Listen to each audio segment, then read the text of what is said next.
ಸಭಾಧ್ಯಕ್ಷರೇ, ಬೆಳಗ್ಗೆಯಿಂದ ಬೆಂಗಳೂರು ಬಗ್ಗೆ, ಟನಲ್ ಬಗ್ಗೆ, ಎಲ್ಲ ವಿಷಯಗಳ ಬಗ್ಗೆನೂ ಚರ್ಚೆ ನಡೆದಿದೆ ಸಭಾಧ್ಯಕ್ಷರೇ.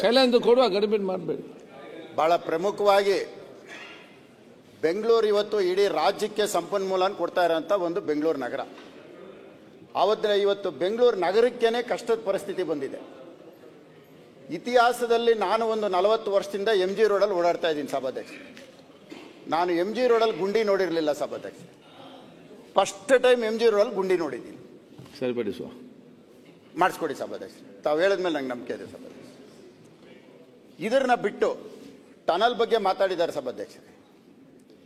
ಬಹುಶಃ ವಿಶ್ವೇಶ್ವರಯ್ಯ ಅವರು ಇವತ್ತು ಇರಬೇಕಾಯ್ತು ಸಭಾಧ್ಯಕ್ಷ. ತುಂಬ ಚೆನ್ನಾಗಿರೋದು. ಯಾತಕ್ಕೆ ಅಂದರೆ ಮೆಟ್ರೋ ಎಲ್ಲಿ ಹೋಗಿದೆ, ಮೆಟ್ರೋ ಪಿಲ್ಲರ್ ಎಲ್ಲಿದೆ, ಆ ಪಿಲ್ಲರ್ ಕೆಳಗಡೆ ಪೈಲು 60 ಫೀಟ್ ಇದೆ ಸಭಾಧ್ಯಕ್ಷರೇ. ಆ 60 ಅಡಿ ಕೆಳಗಡೆ ಟನಲ್ ಹೋಗ್ತಾ ಇದೆ ಸಭಾಧ್ಯಕ್ಷರೇ. ಬಹುಶಃ ಪ್ರಪಂಚದಲ್ಲಿ ಯಾರೂ ಈ ಆಲೋಚನೆ ಮಾಡಿಲ್ಲ ಸಭಾಧ್ಯಕ್ಷರೇ. ಫಸ್ಟ್ ಟೈಮ್ ನಾವೇ ಮಾಡಿರೋಂಥದ್ದು ಇದು. ಯಾಕಂದರೆ ರಸ್ತೆ ಇರೋದು ಒಂದು 60 ಅಡಿ 40 ಅಡಿ ಇದೆ. ಟನಲ್ 24 ಮೀಟರ್ ಇದೆ ಸಭಾಧ್ಯಕ್ಷ. ಭಾಳ ಒಳ್ಳೆ ಕಾನ್ಸೆಪ್ಟು ಇದು. ಜನರಿಗೆ ಒಳ್ಳೇದಾಗಲಿ. ಆಮೇಲೆ ಎಲ್ಲದಕ್ಕಿಂತ ಸಂತೋಷ ಸುದ್ದಿ ಏನು ಅಂದರೆ ಟನಲಲ್ಲಿ ಓಡಾಡೋರು 1 ಕಿಲೋಮೀಟರ್ಗೆ 16 ರೂಪಾಯಿ 75 ಪೈಸೆ ಕೊಡ್ಬೇಕು ಸಭಾಧ್ಯಕ್ಷ. ಅದು ಸ್ವಲ್ಪ ಕಡಿಮೆ ಮಾಡಕ್ಕೆ ಕೇಳಬೇಕು ರೇಟ್. ಜೊತೆಯಲ್ಲಿ ಟನಲ್ ಮಾಡಬೇಕು ಅಂದರೆ ಸಭಾಧ್ಯಕ್ಷರೇ ರ್ಯಾಂಪ್ 1:30 1:40 ಅಂತ ಮಾಡ್ತಾರೆ ಸಭಾಧ್ಯಕ್ಷ. ಟೆಕ್ನಿಕಲ್ ಆಗಿ ಒಂದು ಟನಲ್ ಇಂದ ನಾವು ಹೊರಗಡೆ ಬರಬೇಕು ಎಲ್ಲಾದ್ರೂ ಅಂದ್ರೆ 1000 ಮೀಟರ್ ಬೇಕಾಗತ್ತೆ ಸಭಾಧ್ಯಕ್ಷರೇ. ಆ 1000 ಮೀಟರ್ ಎಲ್ಲಿ ಮಾಡ್ತಾರೆ ಅಂತ ಗೊತ್ತಿಲ್ಲ. ಅದು ಮಾಡ್ಲಿ, ಆಮೇಲೆ ನಾವು ಸಂತೋಷ ಪಡೋಣ. ಟನಲ್ ಬೇಕಾ ಬೇಡವಾ? ಮಾಡ್ಲೇಬೇಕು. ಆಯ್ತು, ಮುಗಿತಲ್ಲ ಮತ್ತೇನು. ಇದನ್ನ ಮೆಟ್ರೋ ಪೈಲ್ ಕೆಳಗಡೆ ಟೆನ್ಷನ್ ಮಾಡುದು, ಅದು ಸಂತೋಷ ಪಡ ಇಂಜಿನಿಯರ್ ನೋಡ್ತಾರೆ. ಅದನ್ನ ನಾವು ನೋಡೋಣ ಸಭಾ. ಓಕೆ. ಆಮೇಲೆ ಬೆಂಗಳೂರಿಗೆ ನಾವು ಬರಬೇಕು ಅಂದ್ರೆ ಏರ್ಪೋರ್ಟ್ ಇಂದ, ಬಾಂಬೆಯಿಂದ ಇರ್ಬೋದು, ಡೆಲ್ಲಿಯಿಂದ ಇರ್ಬೋದು, ಎಲ್ಲಿಂದ ಬಂದ್ರೂ ಝೀರೋ ಟ್ರಾಫಿಕ್ ಇಲ್ಲದೆ ಬಂದ್ರೆ ನಾವು ಹೆಬ್ಬಾಳದಿಂದ ಸಿಟಿ ಒಳಗೆ ಬರೋಕ್ಕೆ ಎಷ್ಟು ಟೈಮ್ ಆಗತ್ತೆ ಅಂತ ನೋಡ್ಕೋಬೇಕು ಸಭಾಧ್ಯಕ್ಷರೇ. ಯಾತಕ್ಕೆ ಈ ಮಾತು ಹೇಳ್ತೀನಿ ಅಂದರೆ ಅಲ್ಲಿಂದ ಬರೋದಕ್ಕೆ 3/4 ಗಂಟೆ ಹೈದರಾಬಾದು, ಚೆನ್ನೈ, ಬಾಂಬೆ ಇಲ್ಲೆಲ್ಲದ್ರಿಂದ 1 ಅವರ್. ಹೆಬ್ಬಾಳ ಟ್ರಾಫಿಕ್ ಮುಂದಕ್ಕೆ ಹೋಗೋದಕ್ಕೆ 2 ಅವರ್ ಬೇಕು ಸಭಾಧ್ಯಕ್ಷ. ಯಾತಕ್ಕೆ ಈ ಮಾತು ಹೇಳ್ತಾ ಇದ್ದೀನಿ ಅಂದ್ರೆ ನಮ್ಮ ಮುಖ್ಯಮಂತ್ರಿಗಳು ಇಲ್ಲೇ ಇದ್ದಾರೆ. ಅಣ್ಣ ದಯವಿಟ್ಟು ಅದಕ್ಕೆ ಯಾರು ಕಾರಣಕರ್ತರು ಗೊತ್ತಿದೆಯಲ್ಲ, ನಾನು ಹೇಳ್ತೀನಿ ಅದು ಹೇಳ್ತೀನಿ. ಟನಲ್ ಬಗ್ಗೆ ನಾನು ಮಾತಾಡಲ್ಲ, ಅದು ಮುಗೀತು. ಇವತ್ತು ಹೆಬ್ಬಾಳ ಟ್ರಾಫಿಕ್ ಬಗ್ಗೆ ಮುಖ್ಯಮಂತ್ರಿಗಳು ನಿನ್ನೆ ಒಂದು ಉದ್ಘಾಟನೆ ಮಾಡಿದ್ದಾರೆ, ಒಂದು ಸರ್ವಿಸು ಫ್ಲೈಓವರ್ ಉದ್ಘಾಟನೆ ಮಾಡಿದ್ದಾರೆ. ಬಹುಶಃ ಇದು ಗುದ್ಲಿಜ್ ಪೂಜೆ ಮಾಡಿದ್ದು 2016-17ರಲ್ಲಿ ಮಾಡಿದ್ದು. ಅವರೇ ಉದ್ಘಾಟನೆ ಮಾಡಿದರೆ ಸಂತೋಷ. ಸಭಾಧ್ಯಕ್ಷರೇ, ಇವತ್ತು ನಾವು ರಾಜಕಾಲುವೆ ಪಕ್ಕದಲ್ಲಿ ಬಫರ್ ಝೋನ್ ಮಾಡ್ತಾ ಇದ್ದೀವಿ ಸಭಾಧ್ಯಕ್ಷರೇ. ಬಹಳ ಗಮನ ಹರಿಸುವಂಥದ್ದು. ಬಫರ್ ಝೋನ್ ಅಲ್ಲಿ ರಸ್ತೆ ಮಾಡ್ತಾ ಇದ್ದೀವಿ. ಮುಖ್ಯಮಂತ್ರಿಗಳು ರಸ್ತೆ ಮಾಡೋದಕ್ಕೆ 3000 ಕೋಟಿ ಅನುದಾನ ಇಟ್ಟಿದ್ದಾರೆ. ಆ ಅನುದಾನ 3000 ಕೊಟ್ಟಿರೋದು ಬಹಳ ವೇಗವಾಗಿ ಹೋಗ್ತಾ ಇದೆ. ಅದು ಎಷ್ಟು ವೇಗವಾಗಿದೆ ಅಂದರೆ ಈಗಾಗಲೇ ಅದನ್ನು ಟೆಂಡರ್ ಕರೆಯೋದೇನು, ರಸ್ತೆ ಮಾಡೋದಕ್ಕೇನು ಅಂದರೆ ಆ ರಾಜಕಾಲುವೆ ಬಫರ್ ಪಕ್ಕದಲ್ಲಿರೋ ಭೂಮಿ ಇದೆಯಲ್ಲ, ಈ ರಸ್ತೆ ಮಾಡಕ್ಕೆ ಮುಂಚೆ ಇವಾಗ ಅದು 4 ಕೋಟಿ ಸಭಾಧ್ಯಕ್ಷರೇ. ನಮ್ದು ಎಂಥ ಕಲ್ಪನೆ, ಎಂಥ ಆಲೋಚನೆ, ಎಷ್ಟ ದೂರದೃಷ್ಟಿ. ಈ ರಸ್ತೆ ಮಾಡಿದ ತಕ್ಷಣ ಅದು 100 ಕೋಟಿ ಸಭಾಧ್ಯಕ್ಷರೇ. ನಾವೇನು ಮಾಡೋದು? ಅಲ್ಲ, ಬೆಂಗಳೂರು ಒಳ್ಳೆ ಬೆಳವಣಿಗೆ ಆಗ್ತಾ ಇದೆ, ಬಹಳ ಸಂತೋಷ ಪಡ್ತಾ ಇರೋಂಥ ವಿಷಯ.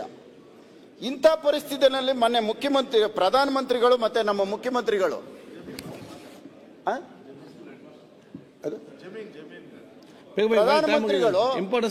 ಮತ್ತೆ ನಮ್ಮ ಮುಖ್ಯಮಂತ್ರಿಗಳು ಮೆಟ್ರೋ ಫೇಸ್ 3 ಓಪನ್ ಮಾಡಿದ್ರು, ಗುದ್ಲಿ ಪೂಜೆ ಮಾಡಿದ್ರು. ಬಹಳ ಸಂತೋಷ. ಅದರಲ್ಲಿ ಮುಖ್ಯಮಂತ್ರಿಗಳು ಮತ್ತೆ ಉಪಮುಖ್ಯಮಂತ್ರಿಗಳು ಒಂದು ಸ್ಟೇಟ್ಮೆಂಟ್ ಮಾಡ್ತಾರೆ. ನಮ್ಮ ರಾಜ್ಯ ಸರ್ಕಾರದ ಅನುದಾನ 85%, ಕೇಂದ್ರ ಸರ್ಕಾರದ್ದು 15% ಅಂತ ಹೇಳ್ತಾರೆ ಸಭಾಧ್ಯಕ್ಷರೇ. 15% ಅಂತ ಹೇಳ್ತಾರೆ ಸಭಾಧ್ಯಕ್ಷರೇ.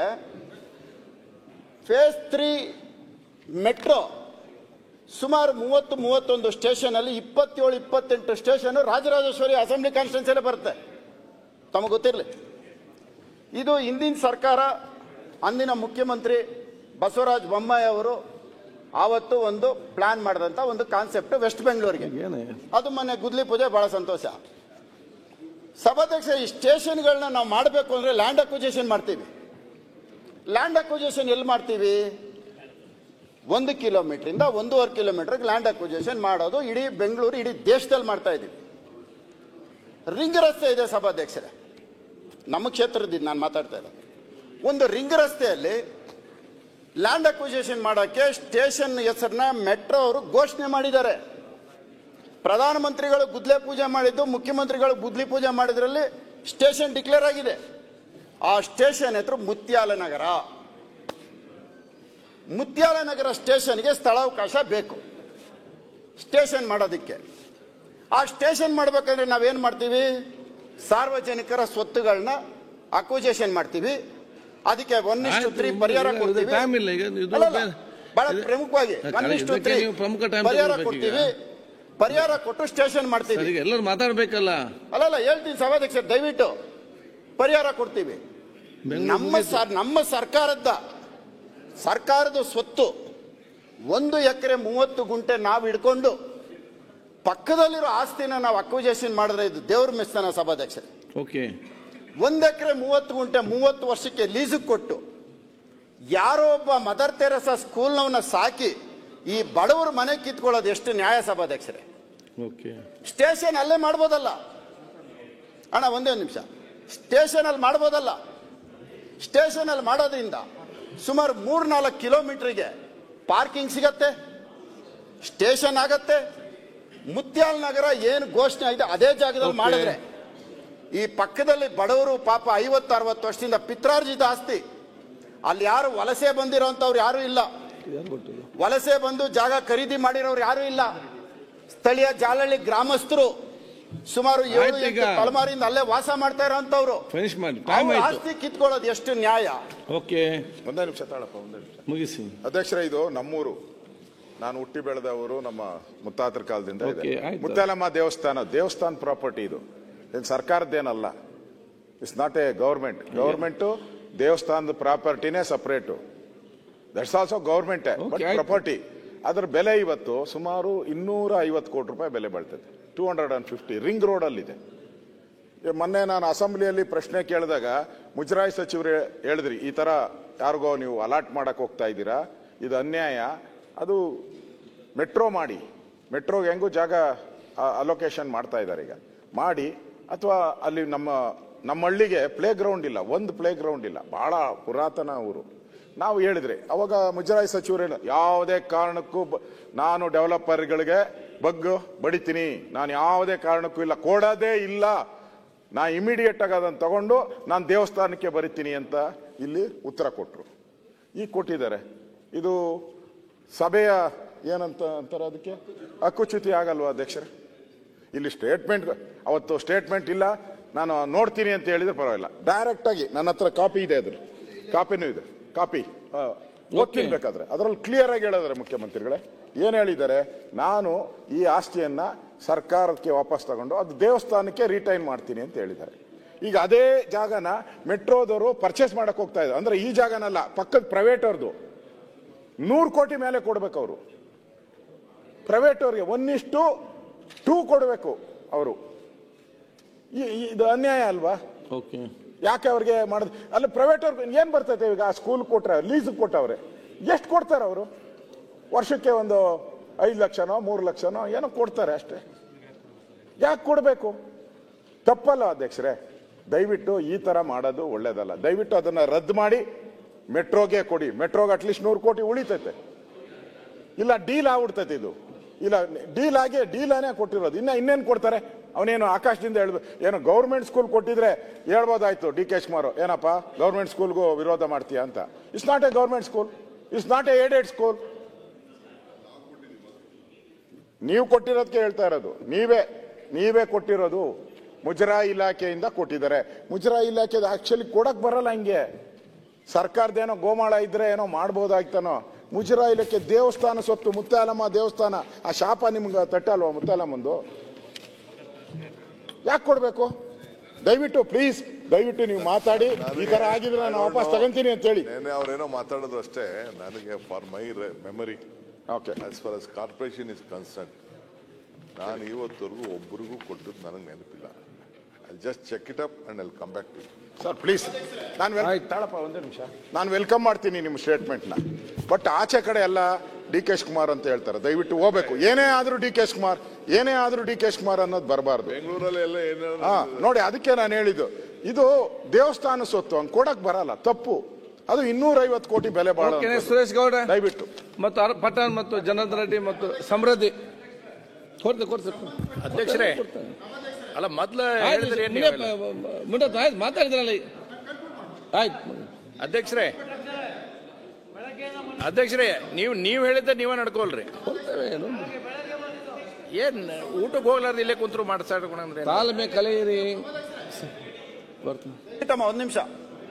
ಇದಕ್ಕೆ ಸಂಬಂಧಪಟ್ಟಂತೆ 16/8/24 ನಾನು ಮೆಟ್ರೋರ್ಗೆ ಪತ್ರ ಬರೀತೇನೆ. ಆಯ್ತು, ಬೇಗ ಮುಗಿಸಿ. ಸ್ಟೇಷನ್ ಮೇಲೆ ಹೇಳ್ತೇನೆ. ಇದರಲ್ಲಿ ಇಷ್ಟು ಜನ ಮಾತಾಡ್ಲಿಕ್ಕಿದ್ದಾರೆ. ಬಹಳ ಸೂಕ್ಷ್ಮ. ಇನ್ನೊಂದು ಟೈಮ್ ಕೊಡಿ. ಅರ್ಜೆಂಟ್ ವಿಚಾರ 5 ನಿಮಿಷ ಮಾತಾಡ್ತದ. ಸರ್, ಉಪಮುಖ್ಯಮಂತ್ರಿಗಳು ಕೇಳಿಸ್ಕೋಬೇಕು. 15/6/2025 ಲೀಸ್ ಟೈಮ್ ಆಯ್ತು. ಇದನ್ನ ನಾವು ಯಾರಿಗೂ ಕೊಡೋದಿಲ್ಲ, ವಶಪಡಿಸ್ಕೊಳ್ತೀವಿ ಅಂತೇಳಿ ಅಂದಿನ ಮುಜರಾಯಿ ಸಚಿವರು ಹೇಳಿರ್ತಾರೆ. ಅದಾದ್ಮೇಲೆ ಮತ್ತೆ ಇದನ್ನೇನು ಮಾಡ್ತಾರೆ, ಅವನ ಲೀಸ್ ಮುಗಿಯೋದು 15/6/2025, ಅಂದ್ರೆ ಈಗ 2 ತಿಂಗಳಿಂದ. ಸಭಾಧ್ಯಕ್ಷರೇ, 30 ವರ್ಷಕ್ಕೆ ತಗೊಳ್ತಾನೆ ಸಭಾಧ್ಯಕ್ಷರೇ. ಮಾನ್ಯ ಉಪಮುಖ್ಯಮಂತ್ರಿಗಳೇ, ನಿಮ್ಮ ಕೈ ಮುಗಿದು ಕೇಳ್ಕೊಳ್ತೀನಿ, ಈ 1 ಎಕರೆ 30 ಗುಂಟೆನ ಮುತ್ಯಾಲಮ್ಮ ಮೆಟ್ರೋ ಸ್ಟೇಷನ್ ಮಾಡಿಕೊಡಿ. ಬಡೂರಿನಲ್ಲಿ 7-8 ತಲೆಮಾರುಗಳಿಂದ ವಾಸ ಮಾಡೋಂಥ ಅಕ್ಕಪಕ್ಕದವ್ರ ಆಸ್ತಿನ ವಶಪಡಿಸ್ಕೊಳ್ಳೋದು ಬೇಡ. ಇದನ್ನ ಮಾಡೋದ್ರಿಂದ ಸ್ಟೇಷನ್ ಇರುತ್ತೆ, ಸುಮಾರು 4-5 ಕಿಲೋಮೀಟರ್ ಪಾರ್ಕಿಂಗ್ ಸಿಗತ್ತೆ. ಮೆಟ್ರೋ ಅಧಿಕಾರಿಗಳಿಗೆ ನಾನು ಬರೆದಿರೋ ಪತ್ರ ನಿನ್ನೆ ತಮಗೆ ಕೊಟ್ಟಿದ್ದೀನಿ. ತಾವು ಸದಕ್ಕೆ ಪಾಸಿಟಿವ್ ಆಗಿ ಬರೆದಿದ್ದೀರಿ. ತಾವಿದ್ರನ್ನ ಸ್ಟೇಷನ್ ಮಾಡ್ಕೊಡ್ತೀರಿ ಅಂತ ನಾನು ನಂಬ್ತೇನೆ. ದಯವಿಟ್ಟು ಈ ತರ ಒಂದು ಸರ್, ಮೊನ್ನೆ ಕ್ಯಾಬಿನೆಟ್ ಅಲ್ಲಿ ಆಗಿರೋ ಬಹಳ ಕ್ಲಿಯರ್ ಇದೆ. ನಿಮ್ ರಿಪೋರ್ಟ್ ನಾನು ನೋಡಿದ್ದೀನಿ. ಅಲ್ಲ, ನನಗೆ ನಮ್ಮ ಆಫೀಸರ್ ಕೇಳೋದು ನಾವು ಯಾವ್ದು ಮಾಡಿಲ್ಲ. ಅಲ್ಲ, 100% ರೆಕಾರ್ಡ್ ಆಗಿದೆ. DC ಚೇಂಬರ್ ಅಲ್ಲಿ ಫೈಲ್ ಇದೆ. ಇದ್ರೆ ಕೊಡಿ. ಅಲ್ಲ, ಕೊಟ್ಟಿಲ್ಲ ನನ್ಗೆ. ಅವ್ರು ಕಾಪಿ ಕೇಳಿದ್ರೆ ಕೊಟ್ಟಿಲ್ಲ. DC ಚೇಂಬರ್ ಅಲ್ಲಿ ಫೈಲೇ ಇದೆ. ವೆರಿ ಕ್ಲಿಯರ್ ಕ್ಯಾಬಿನೆಟ್ ಡಿಸಿಷನ್ ಆಗಿ ಫೈಲ್ DC ಹತ್ರ ಇದೆ. ಸಭಾಧ್ಯಕ್ಷರೇ, ಅದೇ ರೀತಿ ತುಮಕೂರು ರೋಡು ಜಂಕ್ಷನ್ ಸಭಾಧ್ಯಕ್ಷರೇ, ಇವಾಗ ಏರ್ಪೋರ್ಟ್ ರೋಡ್ ನಾನು ಮಾತಾಡ್ತೀನಿ. ಇದು 70% ಕರ್ನಾಟಕ ತುಮಕೂರು ರೋಡಲ್ಲಿ ಬರುತ್ತೆ. ಇದು ಒಂದು ಸಿಗ್ನಲ್ ಫ್ರೀ ಮಾಡಿದ್ರೆ ಗುರುಗುಂಟೆಪಾಳ್ಯ ತುಮಕೂರು ರೋಡ್ ಗುರುಗುಂಟೆಪಾಳ್ಯ ಒಂದು ಸಿಗ್ನಲ್ ಫ್ರೀ ಮಾಡಿದ್ರೆ ಸಭಾಧ್ಯಕ್ಷ 70% ಟ್ರಾಫಿಕ್ ಉಳಿಯುತ್ತೆ. ದಯವಿಟ್ಟು ಬೆಂಗಳೂರು ಕಡೆ ಹೆಚ್ಚು ಗಮನ ಹರಿಸಿ. ಇವತ್ತು ಬೆಂಗಳೂರು ಒಳಗಡೆ ಪಾಟೋಲ್ಗಳು ಇರ್ಬೋದು, ಡೆವಲಪ್ಮೆಂಟ್ ಇರ್ಬೋದು. ಮಾನ್ಯ ಉಪಮುಖ್ಯಮಂತ್ರಿಗಳಲ್ಲಿ ಒಂದು ಮನವಿ ಮಾಡ್ತೀನಿ, ಇಡೀ ಬೆಂಗಳೂರಲ್ಲಿ ಒಂದೊಂದು MLAಗೆ ಒಂದೊಂದು ದಿನ ಟೈಮ್ ಕೊಟ್ಟು ಯಾವುದು ಪಕ್ಷ ಭೇದ ಇಲ್ಲದೆ. ಇವತ್ತು ಸುರೇಶ್ ಕುಮಾರ್ ಅವರೊಂದು ಮಾತು ಹೇಳಿದ್ರು ದೇವರಾಜಸ್ ಅವ್ರ ಬಗ್ಗೆ, ಒಂದು ಗ್ಲಾಸ್ ನೀರಿಟ್ಕೊಂಡು. ನೀವು ಒಂದೊಂದು ದಿನ ಒಬ್ಬೊಬ್ಬರಿಗೆ ಟೈಮ್ ಕೊಡಿ. ಸಮಸ್ಯೆಗಳನ್ನ ಪಕ್ಷ ಭೇದ ಮರೆತು ನಿನ್ನ ಜೊತೆ ನಾನಿದ್ದೀನಿ ಬಾ ಡೆವಲಪ್ಮೆಂಟ್ಗೆ ಅಂತ ಕರ್ಕೊಂಡೋಗಿ. ಬೆಂಗಳೂರು ಒಳಗಡೆ ಒಳ್ಳೆ ಹೆಸರು ಉಳ್ಕೊಳ್ಳುತ್ತೆ. ಆಮೇಲೆ ಒಂದೇ ಒಂದು ಕಿವಿ ಮಾತು, ವಿಜಯನಗರ ಕೃಷ್ಣದೇವರಾಯನವರು ಅವರ ಆಳ್ವಿಕೆನಲ್ಲಿ ನನ್ನ ಆಳ್ವಿಕೆ ಹೆಂಗಿದೆ ಅಂತೇಳಿ ಮಾರುವೇಷದಲ್ಲಿ ಹೋಗಿ ಪರೀಕ್ಷೆ ಮಾಡ್ತಾ ಇದ್ರಂತೆ. ಜನಗಳು ಅವಾಗ ಹೇಳ್ತಾ ಇದ್ರಂತೆ ಏನೇನು ತೊಂದರೆ ಇದೆ ಅಂತ.